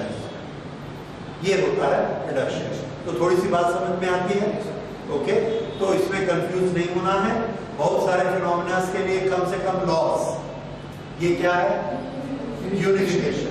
एक कॉम्प्लेक्स प्रोसेस को अलग अलग टुकड़ों में समझना, ये क्या चीज है, रिडक्शन। किसको रिड्यूस किया हमने, कॉम्प्लेक्सिटी को रिड्यूस किया, छोटे छोटे प्रोसेस बनाए, ये है रिडक्शन। यूनिफिकेशन और रिडक्शन, ये बहुत इंपॉर्टेंट है और इस पर भी क्वेश्चन आ सकते हैं। तो अगली क्लास में आप याद करके आएंगे what is unification, what is reductionism. जो शब्द इसमें लिखे उसी को याद करें। इसके साथ इसके पीछे ये एक चार्ट लगा, इस चार्ट में आप क्या देखते हैं, किस टेक्नोलॉजी में कौन सा फिजिक्स का सिद्धांत लगा और उसके नीचे दिया है किसने कौन सी खोज की। नीचे वाला चार्ट दिखता है, किसने कौन सी खोज की, ओके। इसमें से मेन आप याद करके लाइए अगली क्लास में, ठीक है। और ये जो बाकी चीजें हैं ये हम अगली क्लास में कंप्लीट करेंगे। कंजर्वेशन लॉस क्या होते हैं फिजिक्स में और बेसिक चीजें क्या, बस ये दो ही लेक्चर का ये टॉपिक है और उसमें खत्म हो जाएगा। Fundamental forces in nature.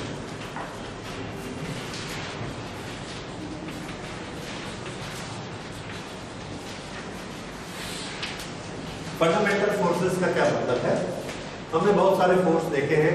एक इंजन ट्रेन पर फोर्स लगाता है, ट्रेन आगे बढ़ती है। जब हम आगे बढ़ते हैं तो हम ग्राउंड पर फोर्स लगाते हैं। जब एक कार चल रही है और हमने उसका इंजन बंद कर दिया तो थोड़ी देर में कार रुक जाती है, जैसे कि किसी ने पीछे से फोर्स लगा के खींच लिया। एक स्प्रिंग को हम ऐसा पकड़ते हैं और वो हमको ऊपर खींच लेता है क्योंकि वो तना हुआ था, वो हम पर फोर्स लगाता है। बाद में हम देखते हैं कि इलेक्ट्रिकल चार्ज को हमने भेजा एक तार में, वो तार इस पंखे में है। जैसे ही हम इलेक्ट्रिकल चार्ज को भेजते हैं पंखे पे ऐसा फोर्स लगता है कि वो गोल घूमने लगता है, वो कहीं जाता नहीं है, वही गोल घूमने लगता है। ये भी एक फोर्स है। हमारे आसपास इस तरह के बहुत सारे फोर्सेस हैं। कहीं भी आप देखिए कोई ना कोई चीज दूसरी चीज पर फोर्स लगा रही है। तो हमने याद किया एक स्प्रिंग का फोर्स है, एक फ्रिक्शन का फोर्स है, एक इंजन का मैकेनिकल फोर्स है, एक इलेक्ट्रोमैग्नेटिक फोर्स है। इस तरह से 50 सैकड़ों तरह के फोर्स हैं। अगर इतने सारे फोर्सेस को हम पढ़ते हैं, इट बिकम्स वेरी कॉम्प्लिकेटेड। और फिजिक्स में हमारा पर्पस क्या है? चीजों को आसान करना, इजी करना।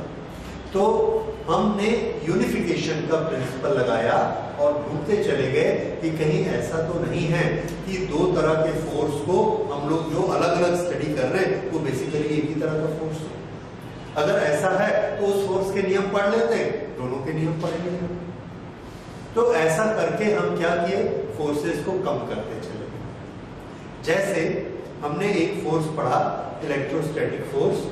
अगर एक ऑब्जेक्ट के पास एक इलेक्ट्रॉन है तो उसके पास नेगेटिव चार्ज बन जाता है, और अगर इसमें से हमने एक इलेक्ट्रॉन को निकाल लिया तो इसके पास पॉजिटिव चार्ज हो जाता है। ये बॉडी पॉजिटिवली चार्ज और ये बॉडी नेगेटिवली चार्ज, और दो बॉडी इनके बीच में एक फोर्स लगता है। हमने देखा ये फोर्स होता है और ये बड़ी जोर से एक दूसरे को खींच लेते हैं। इस फोर्स के अब हमने ढूंढने शुरू किए हमारे नेचर में। हमने क्या किया? ये वाला पेन लिया, पेन को ऐसे रगड़ा, पेन को क्लॉथ पे रगड़ के हमने एक पेपर के छोटे से टुकड़े के ऊपर रखा, ये ऐसा खींच लेता है। हम देखते हैं कंघी करते हैं, कंघी खींच लेती है। ये क्लिंग है, तो हमको मालूम है कि ये फ्रिक्शन से एक फोर्स पैदा हुआ और ये फोर्स ने इसको खींचा। तो हमने इसको उसी से एक्सप्लेन किया कि जब हमने ऐसा रब किया तो इसका इलेक्ट्रॉन इसके पास आ गया, ये बन गया नेगेटिव, ये बन गया पॉजिटिव। अब इस नेगेटिव को हम कहीं ले जाते हैं, ये फोर्स लगाता है, इसलिए पेपर को खींचता है। तो हमको नया फोर्स निकालने की जरूरत नहीं। ठीक है, इसी तरह से जब हम ग्राउंड पर चलते हैं तो फ्रिक्शन होता है। तो सबने बोला कि फ्रिक्शन का फोर्स एक अलग फोर्स होना चाहिए नेचर का। तो हम तो फोर्सेस को कम से कम करना चाहते थे। हमने कहा कि नहीं, ऐसा नहीं है, ये हमारी सरफेस है, इस सरफेस के ऊपर हमने ये ब्लॉक को रखा। सरफेस के ऊपर इस ब्लॉक को रख के जैसे ही हम इस पर फोर्स लगाते हैं, ये ब्लॉक आगे चलना चाहता है। आगे चलने के लिए क्या होता है? ये नीचे की सरफेस है, ये ऊपर का ब्लॉक है, ऐसा रखा। जैसे ही रखते हैं इसके इलेक्ट्रॉन के बीच वाले गैप में घुस जाते हैं। उसके बाद हमने इसको धक्का दिया, ये जैसे ये धक्का देते ये इलेक्ट्रॉन फंस जाते हैं। अगर ये फंस गए, हमारा पुश जोर से है, तो ये एक इलेक्ट्रॉन टूट के इसके पास आ जाएगा। इसका चार्ज कैसा हो गया? नेगेटिव। इसका चार्ज कैसा हो गया? पॉजिटिव। और पॉजिटिव और नेगेटिव चार्ज एक दूसरे को खींचते हैं इलेक्ट्रिकल फोर्स, जो कि हम पहले बोल चुके हैं। नेचर में एक फोर्स कौन सा है? इलेक्ट्रिकल। ओके, तो इस इलेक्ट्रिकल फोर्स से इसने इसको खींच के रखा है। हम जोर लगाते हैं, देखते हैं कि इस ब्लॉक को आगे करने में हमको जोर लगाना पड़ रहा है। क्यों जोर लगाना पड़ रहा है? क्योंकि ये इसको पीछे खींच के रखता है। इसके पास कौन सी ताकत है? Electrostatic force. और हम अपनी मस्कुलर फोर्स लगाते हैं। अगर हमारा फोर्स ज्यादा होगा तो वो चीज वहां पर आगे खिसकते जाएगी। ओके, लेकिन इसने इस पर जो फोर्स लगाया, वो फोर्स का नेचर कैसा है? उसका नेचर है इलेक्ट्रिकल। क्यों? एक प्लस बना था और एक माइनस बना था। तो ये कुछ ऐसी चीजें हैं, हो सकता है जल्दी से आप यकीन नहीं करें, पर आप पढ़ेंगे फ्रिक्शन के चैप्टर में, that friction is a basically electrical force, electrostatic force. इस तरह से इलेक्ट्रोस्टैटिक फोर्स से हमने 50 चीजें आपको एक्सप्लेन की। जैसे ये चौक में बहुत सारे पार्टिकल हैं। जब मैं ऊपर वाले पार्टिकल को पकड़ता हूं तो नीचे वाला पार्टिकल नीचे नहीं गिरता। इसको तो अर्थ खींच रही है पर नहीं गिरता। इन सब ने एक दूसरे को पकड़ के रखा हुआ। अब मैंने क्या किया? इस चौक को यहां ऐसे रब किया।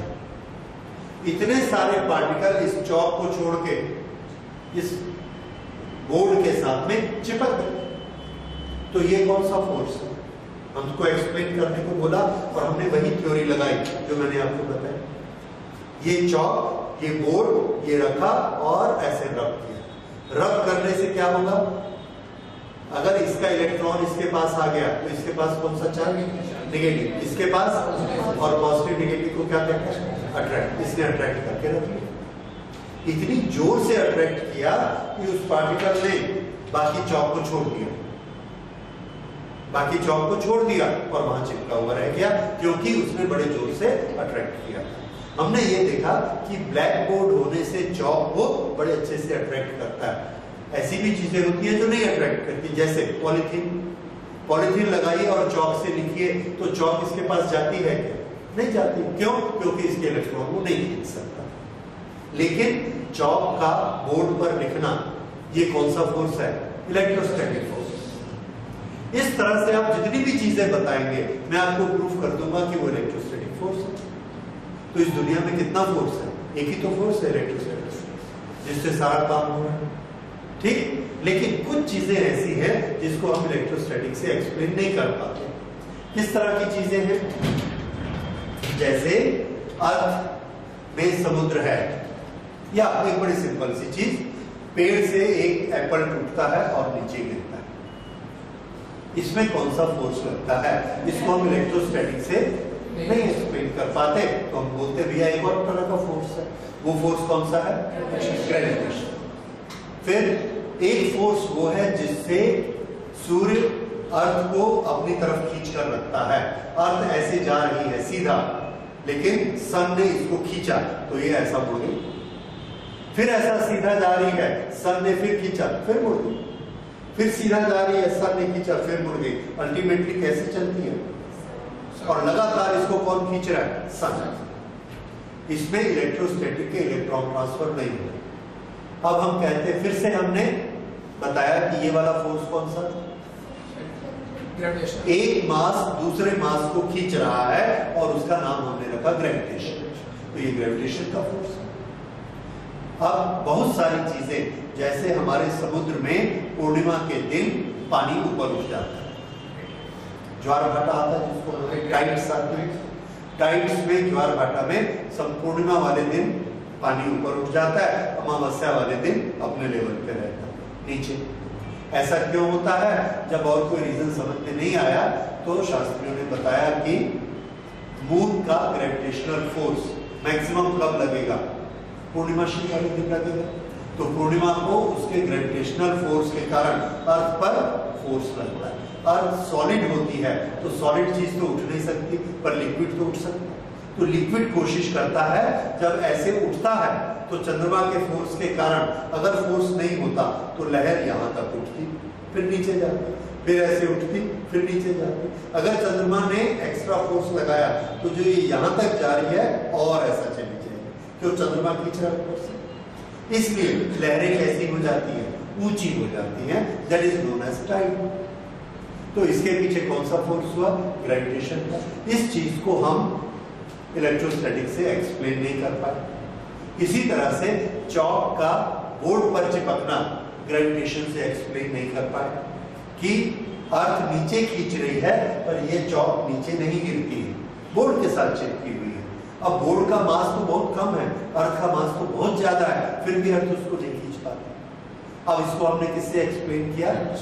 इलेक्ट्रोस्टैटिक से किया। और हमने ये बताया, प्रूफ करके बताया कि इलेक्ट्रोस्टैटिक फोर्स जो है ग्रेविटेशनल फोर्स से 10 to the power 30 टाइम्स ज्यादा स्ट्रॉन्ग होता है, इतना ज्यादा स्ट्रॉन्ग। इसलिए इलेक्ट्रोस्टैटिक जहां पर आएगा वहां ग्रेविटेशन कुछ नहीं कर सकता। लेकिन इस दुनिया में चारों तरफ हमको ग्रेविटेशनल फोर्स के फिनोमिना ज्यादा दिखते हैं। सन के अर्थ सन के चारों तरफ घूम रही है, चंद्रमा से टाइड्स उठ रहे हैं, ये सब ज्यादा हमको विजिबल होते हैं।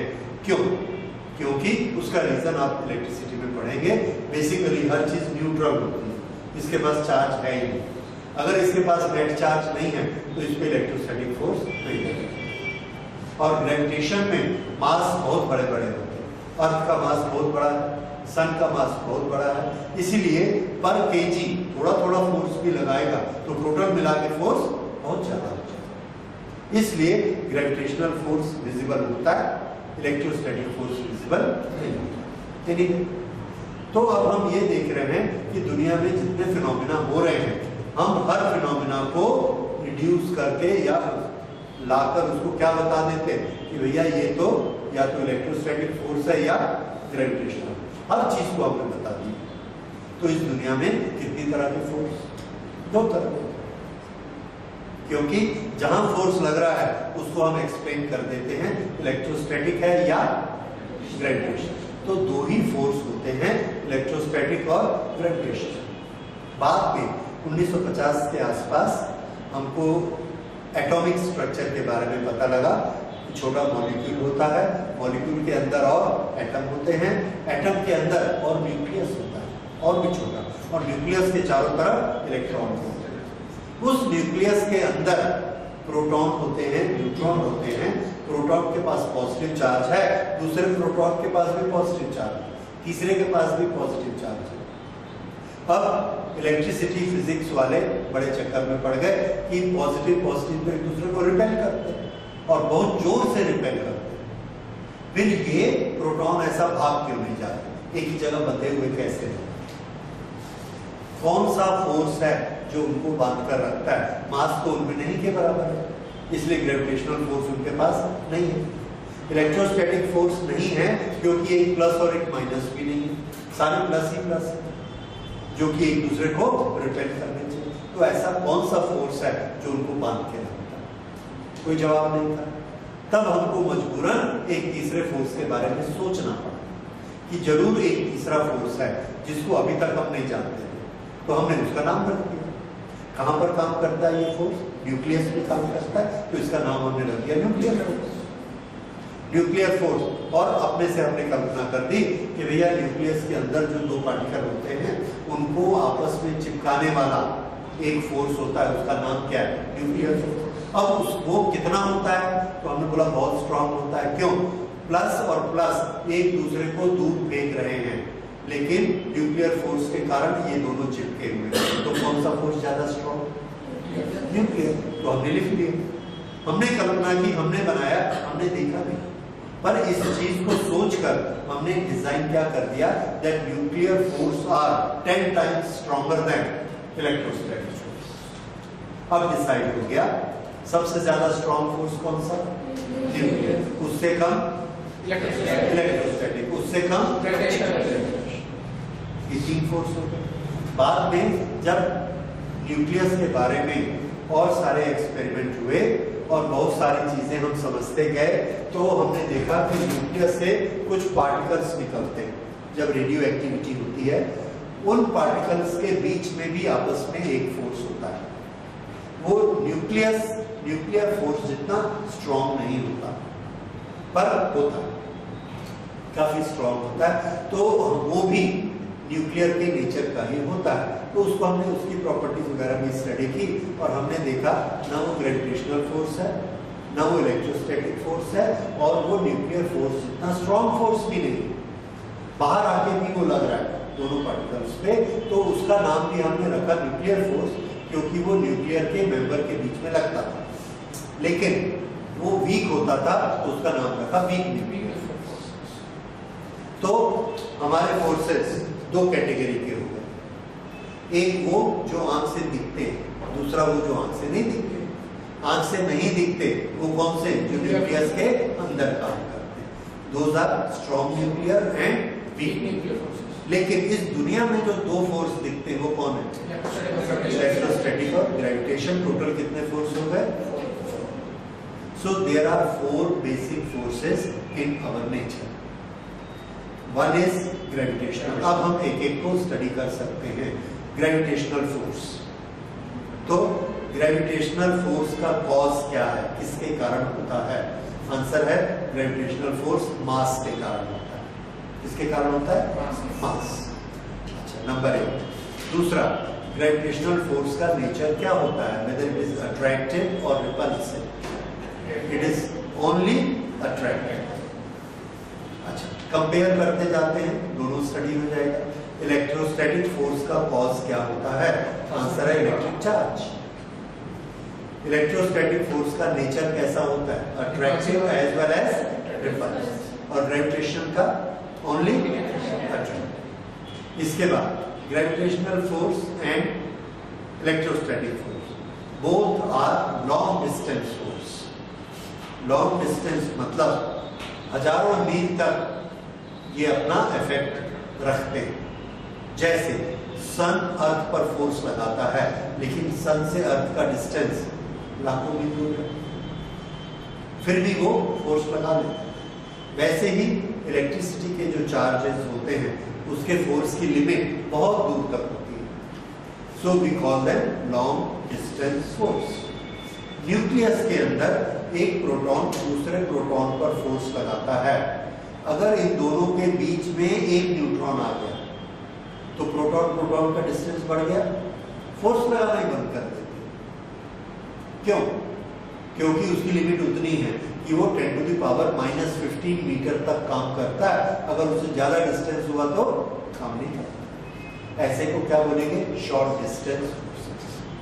तो लॉन्ग डिस्टेंस फोर्सेस इलेक्ट्रोस्टैटिक और ग्रेविटेशनल फोर्सेस, और short distance forces nuclear forces, strong nuclear और वीक न्यूक्लियर, दोनों शॉर्ट डिस्टेंस। ये बात समझ में आए? तो ये होते हैं। अच्छा, उसके बाद और आगे बढ़ते हैं। Gravitational force and electrostatic both are central forces. Central force क्या होता है? सेंटर टू सेंटर लाइन पे काम करेंगे, that is one thing.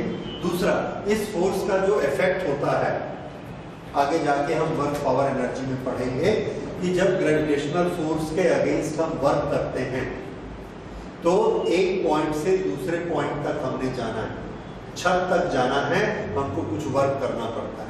Force के अगेंस्ट जाते हैं, फोर्स इनटू डिस्प्लेसमेंट, वर्क करना पड़ता है। अब अगर हम इस रास्ते से जाएंगे हमको कुछ वर्क करना पड़ेगा, इधर से जाके ऐसे आएंगे उतना ही वर्क करना पड़ेगा, इधर से जाके ऐसे जाएंगे उतना ही वर्क करना पड़ेगा।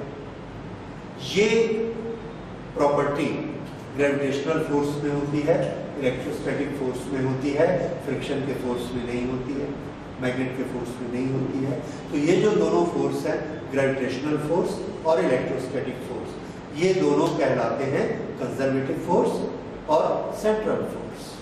क्यों? क्योंकि इनमें किसी भी रास्ते से जाइए, दो पॉइंट के बीच हमको वर्क उतना ही करना पड़ता है, किसी भी रास्ते से। तो ये इनकी एक प्रॉपर्टी हो गई कि ये कंजर्वेटिव होते हैं। स्ट्रेंथ के मामले में आप पहले बता चुके हैं, सबसे ज्यादा स्ट्रॉन्ग न्यूक्लियर, उससे कम, उससे कम, उससे। ओके, ये सारी चीजें हो गई। These are basic properties of the force. तो ये ग्रेविटेशनल फोर्स के ये हमको दिए गए हैं चार प्रॉपर्टीज, इलेक्ट्रोमैग्नेटिक फोर्सेस की प्रॉपर्टीज, स्ट्रॉन्ग न्यूक्लियर फोर्स और वीक न्यूक्लियर फोर्स। ये प्रॉपर्टीज आप याद कर लेंगे। इसी का क्वेश्चन दो तरह से आते हैं, right the properties of this force और दिस फोर्स, या compare gravitational force and electrostatic force. उसको जब हम कंपेयर करते हैं तो दोनों की सिमिलैरिटी बताते हैं। Both are long distances forces and what is the difference?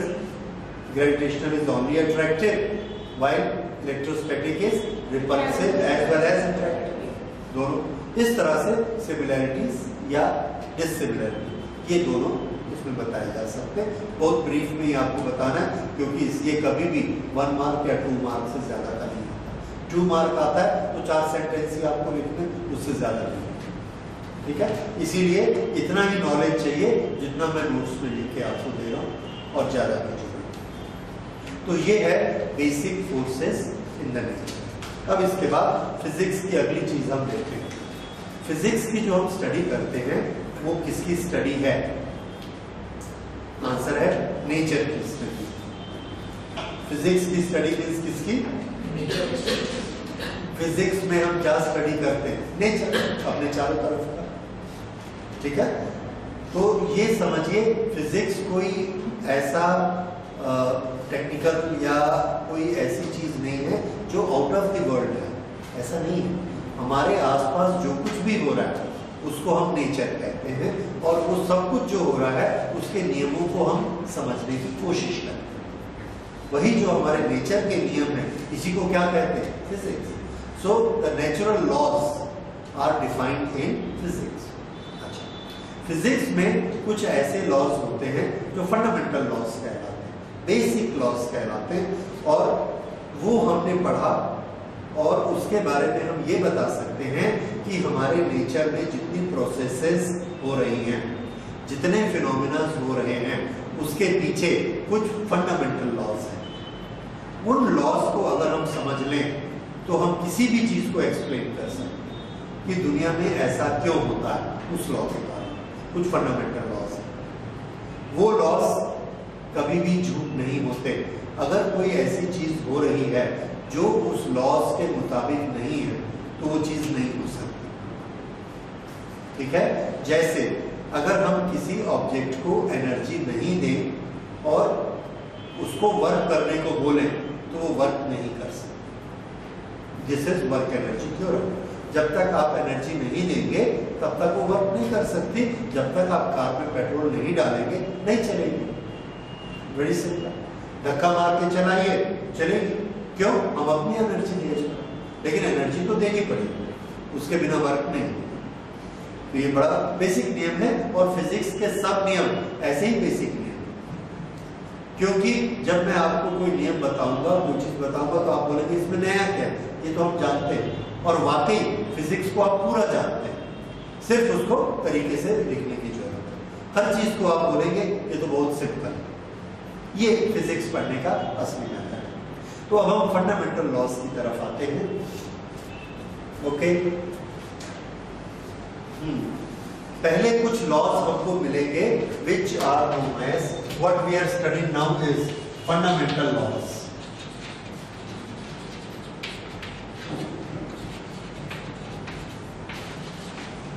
Fundamental laws in physics.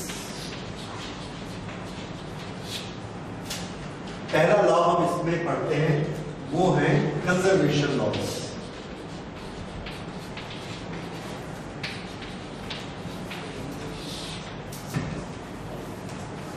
Conservation मतलब किसी चीज का नहीं बदलना, कंजर्व होना, सुरक्षित रहना, नहीं बदलना। तो कंजर्वेशन लॉज इस दुनिया में ऐसी बहुत सारी फिजिक्स की क्वांटिटीज हैं जो नहीं बदल सकती हैं। कंजर्वेशन लॉज की बेसिक लाइन है, it can not be destroyed nor it can be created. ना तो हम उसे बना सकते हैं ना हम उसे नष्ट कर सकते हैं। जैसे मास, मास हम क्रिएट नहीं कर सकते, नेचर ने बनाया हुआ है, और हम उसको डिस्ट्रॉय भी नहीं कर सकते। हम क्या कर सकते हैं, यहां से उठा के यहां रख सकते हैं, यहां से उठा के यहां रख सकते हैं। हम सिर्फ उसको ट्रांसफर कर सकते हैं। तो दुनिया में कोई ऐसी चीज नहीं है जिसका मास आप डिस्ट्रॉय कर सके। हम जो करते हैं वो क्या करते हैं, ट्रांसफर, एक जगह से दूसरी जगह। तो अगर इसका मास कम हो गया तो जरूर किसी दूसरी जगह का मास बढ़ गया। अगर मैं ये कहूंगा कि इसका मास क्या मैं कम नहीं कर सकता, ऐसा तो हो गया, मास कम हो गया, लेकिन इस तोड़ा हुआ कहाँ आ गया, मेरे इस हाथ, तो मेरे इस हाथ का मास बढ़ गया। दोनों का टोटल करो, वही का वही आएगा। वही का वही होना इज कंजर्वेशन। कंजर्व करना मीन्स क्वांटिटी का वही रहना, नहीं बदलना। तो अगर आप इसके मास को कम करेंगे तो उस मास को कहीं ना कहीं तो रखेंगे, जहां रखेंगे उस चीज का मास बढ़ जाएगा, सो मास इज कंजर्व। तो ये क्या है, कंजर्वेशन ऑफ मास। इसी तरह से इलेक्ट्रिकल चार्ज का होता है। अगर हम एक इलेक्ट्रॉन को यहां से तोड़ते हैं तो ये पॉजिटिव चार्ज बन जाता है। तो हमने बोला हमने पॉजिटिव चार्ज क्रिएट किया, लेकिन साथ ही साथ आपने क्या कर दिया, इसको तोड़ा, तोड़ के इस हाथ में रखा, इसमें क्या क्रिएट हो गया, माइनस। आप अकेले पॉजिटिव क्रिएट नहीं कर सकते, साथ में क्या क्रिएट करना पड़ता है, माइनस। और दोनों का सम करो, कितना हो जाएगा, 0। प्लस और माइनस, +1 -1 मिला के कितना हुआ, 0। इस दुनिया का नेट चार्ज 0 है और वो कंजर्व होता है। यानी आप किसी भी चीज में +20 चार्ज दीजिए, कैसे देंगे, उससे माइनस छीन के हम जरूर दूसरी जगह रखेंगे, तो उसका चार्ज कितना हो जाएगा, -20। इसका कितना, +20। पूरी दुनिया का चार्ज 0। वही का वही रहता है, मतलब कंजर्व। तो कंजर्वेशन लॉ किस पर एप्लीकेबल होता है, पहला हमने देखा मास पे एप्लीकेबल होता है, दूसरा इलेक्ट्रिक चार्ज पर एप्लीकेबल होता है, तीसरा आप मैकेनिक्स में आगे बढ़ेंगे तो देखेंगे एक क्वांटिटी होती है momentum, that is mass into velocity. किसी चलती हुई चीज में मास का इफेक्ट, वेलोसिटी का इफेक्ट क्या होता है? Momentum, effect of moment, that is m multiplied by v calculate करने से आता है, और ये उसकी चाल का प्रभाव होता है, उसके चलने का इफेक्ट होता है। अगर चीज नहीं चल रही तो उसके पास ये नहीं। Okay, mv। अब ये जो मोमेंटम होता है, this is a quantity which is conserved. Momentum of A system is conserved.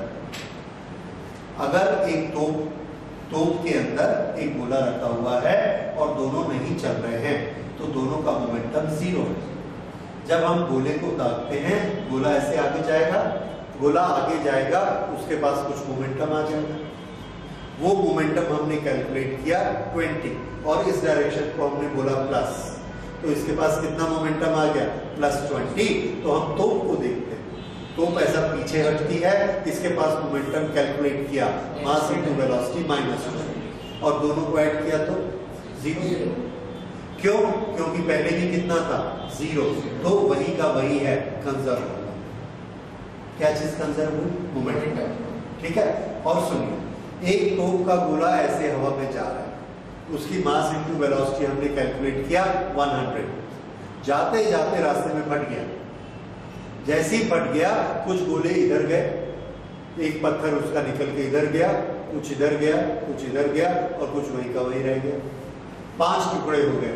पांचों टुकड़ों का हमने वेलोसिटी नोट कर लिया, किसी की प्लस, किसी की माइनस, किसी की 0, और हर टुकड़े का हमने मोमेंटम निकाला।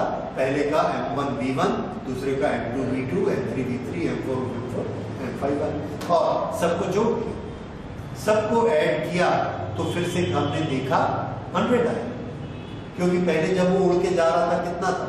100। उसके बाद फूट गया, इसका 0 हो गया, इसका -40 हो गया, इसका +140 हो गया। तीनों को जोड़ा तो कितना आ गया? 100। तो क्या चीज कंजर्व हुई? Momentum conserve. किसी भी तरह का कोई भी इंसिडेंट होता है, एक स्ट्राइकर जाके गोटी को मारता है, तो पहले गोटी की वेलोसिटी 0 थी, स्ट्राइकर के पास वेलोसिटी थी, स्ट्राइकर के पास मोमेंटम था 50 m/v। इसने जाके गोटी को मारा, स्ट्राइकर स्लो हो गया, गोटी फास्ट हो गई, दोनों चले, दोनों का मोमेंटम हमने काउंट किया और दोनों को ऐड किया। एडिशन कितना आना चाहिए? 50। क्यों आना चाहिए? क्योंकि हमने देखा है this is what? Conservation of momentum. इस तरह से इस नेचर में मोमेंटम हमेशा कंजर्व होता है। तो ये फंडामेंटल लॉ अभी तक हमने देखे। क्या क्या क्वांटिटी कंजर्व होती है? मास और इलेक्ट्रिक चार्ज और मोमेंटम। ओके, उसके बाद मोमेंटम कंजर्व होता है। इसी तरह से मैकेनिकल एनर्जी, जब एक बॉडी चल रही होती है तो उसकी मैकेनिकल एनर्जी कंजर्व होती है। एनर्जी के चैप्टर में आप पढ़ेंगे, जब हम एक बॉल को ऐसा ऊपर फेंकते हैं या बॉल को ऊपर फेंकते हैं, पहले काइनेटिक एनर्जी होती है, वो बाद में पोटेंशियल बन जाती है, फिर पोटेंशियल से वो नीचे आता है, फिर से काइनेटिक बनती है। पर जितनी रहती है वो टोटल उतना का उतना ही रहता है। टोटल उतना मतलब यहाँ काइनेटिक एनर्जी 100 है, पोटेंशियल 0 है, टोटल कितना? 100। बीच में पहुंचा काइनेटिक 60, पोटेंशियल 40, टोटल 100। ऊपर पहुंचा काइनेटिक 0, पोटेंशियल 100, टोटल 100। हर जगह पर मैकेनिकल एनर्जी कितनी है? 100, और उसके दोनों हिस्से कम ज्यादा होते रहे, पोटेंशियल और काइनेटिक। तो mechanical energy is another quantity which is conserved. तो बाद में जाके जब आप पढ़ेंगे आपको याद हो जाएगा। 5 चीजें आज आपने देखी, ये पांचों नेचर में कंजर्व होती हैं। तो ऐसे करके आपको पता लगेगा क्या चीज कंजर्व होती है, किस प्रोसेस में, और क्या चीज कंजर्व नहीं है।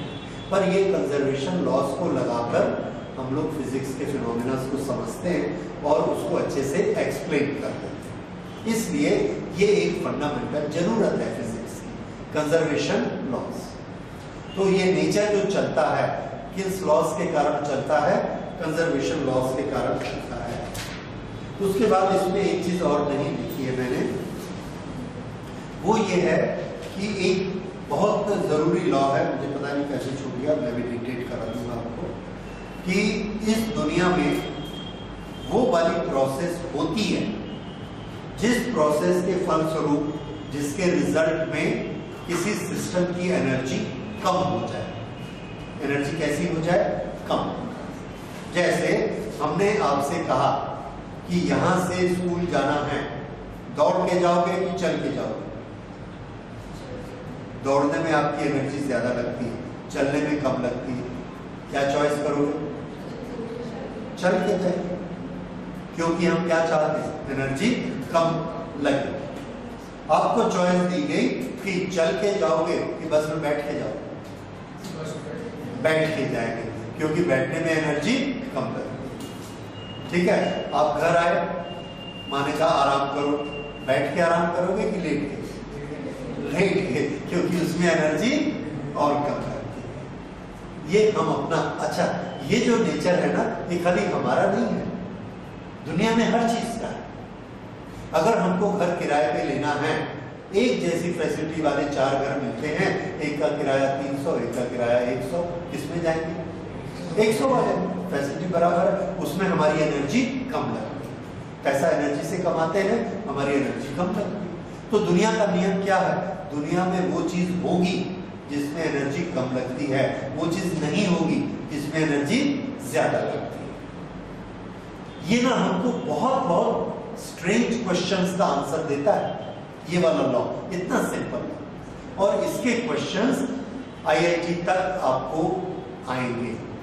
उस समय हमसे पूछा जाता है, एक क्वेश्चन मैं बताता हूं, आप लोग अभी उसको नहीं समझेंगे, कि एक कैपेसिटर हमने लिया, 2 प्लेट, एक प्लस से लगाया, एक माइनस से लगाया। इसके बीच में हमने एक प्लेट डाली प्लास्टिक, ये, इसके साथ हमने एक बैटरी लगाई। ये प्लेट हम डालते हैं तो एक केस में क्या होता है कि हमने बैटरी कनेक्ट की और एक केस में बैटरी डिस्कनेक्ट की। एक केस में हमने ये प्लेट डाली आधी, इस प्लेट ने उसको खींच लिया, पूरा अपने अंदर कर लिया। दूसरे केस में बैटरी कनेक्ट नहीं है, उसमें हमने इसको आधा डाला, उसने उछाल के इसको वापस कर दिया, अपने अंदर नहीं खींचा। क्यों? ये क्वेश्चन बहुत कम बच्चों से बना और अभी हम क्लास 12th में इसको पढ़ाते हैं। और इसके पीछे नियम क्या है? ये नियम जो आप पढ़ रहे हैं कि हर चीज किस अवस्था में रहना चाहती है, किस कंडीशन में रहना चाहती है? Lowest energy. एक बार जब बैटरी टच है उसके साथ, इसके पास एनर्जी है 100, इसको अगर हम डालेंगे, इसको हम डालेंगे तो इसके बीच की एनर्जी होगी 90।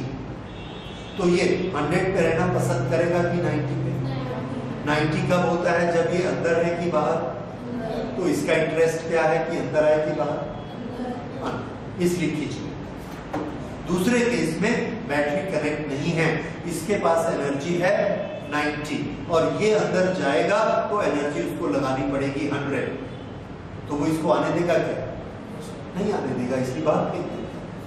और वो जो एनर्जी की कैलकुलेशन है वो क्लास 12th में पढ़ी जाती है, जब आप वहां पहुंचेंगे तो। लेकिन हमने आंसर किस लॉ के बेसिस पे दिया? That everything wants to remain in the condition of lowest energy.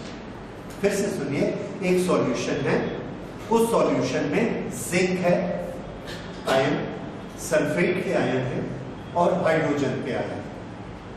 हमको मालूम है हमारे नेचर में H2SO4 भी मिलता है और जिंक सल्फेट ZnSO4 भी मिलता है, यानी SO4 H2 के साथ भी रह सकता है और SO4 Zn के साथ भी रह सकता है। अब एक बीकर में हमने Zn भी डाला, SO4 भी डाला, H2 भी डाला। बताइए SO4 किसके साथ जोड़ी बनाएगा? हाँ, आपने प्रोसेस पढ़ी है, H2SO4 प्लस Zn क्या बनता है? ZnSO4 plus. तो SO4 को कौन पसंद है? Z। अगर आप ZnSO4 मार्केट से लेकर आए और उसमें H2 मिलाएं तो H2SO4 बनेगा क्या? नहीं बनेगा। क्यों? SO4 को किसके साथ रहना पसंद है? Zn के साथ। ऐसा क्या है? तो आंसर है, जब H2 और SO4 बनते हैं तो उनकी पोटेंशियल एनर्जी होती है 100। उनको बनने में कितना वर्क करना पड़ता है 100।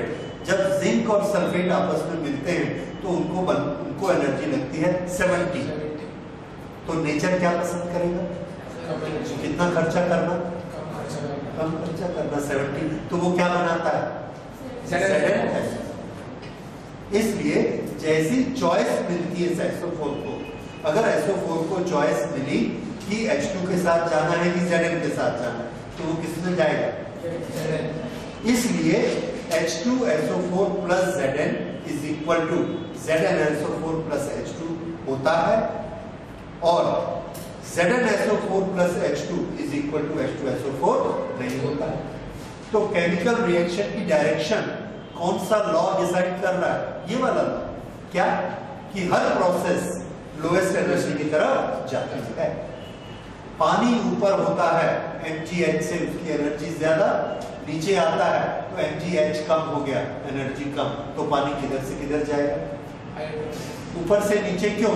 एनर्जी कम। तो ये एक बड़ा फंडामेंटल लॉ है, और फिजिक्स के 50% फिनोमेना मैं आपको इसी लॉ से ही समझाऊंगा, और ये बड़ा अच्छे से समझ में भी आता है कि ऐसा क्यों होता है, ऐसा क्यों नहीं होता है।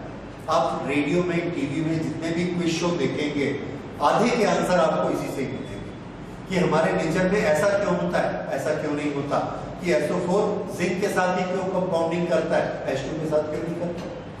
तो आंसर क्या है? इधर एनर्जी कम खर्च। Very simple. इसी तरह से हम और भी चीजें पढ़ेंगे, और हर जगह ये लॉ आएगा। This is again a fundamental. Note करिए, क्योंकि इसमें नोट्स तो नहीं है, लास्ट में कहीं भी लिख दो, खाली करवाओगे।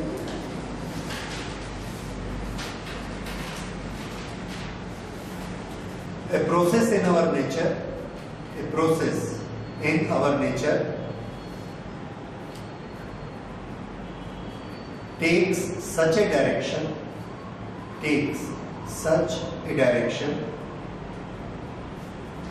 so that its energy decrease. फिर से इसके नीचे, that is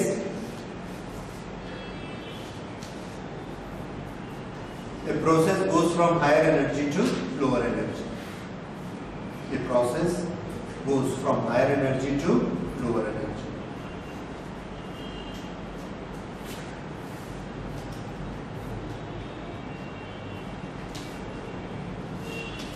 Okay, तो ये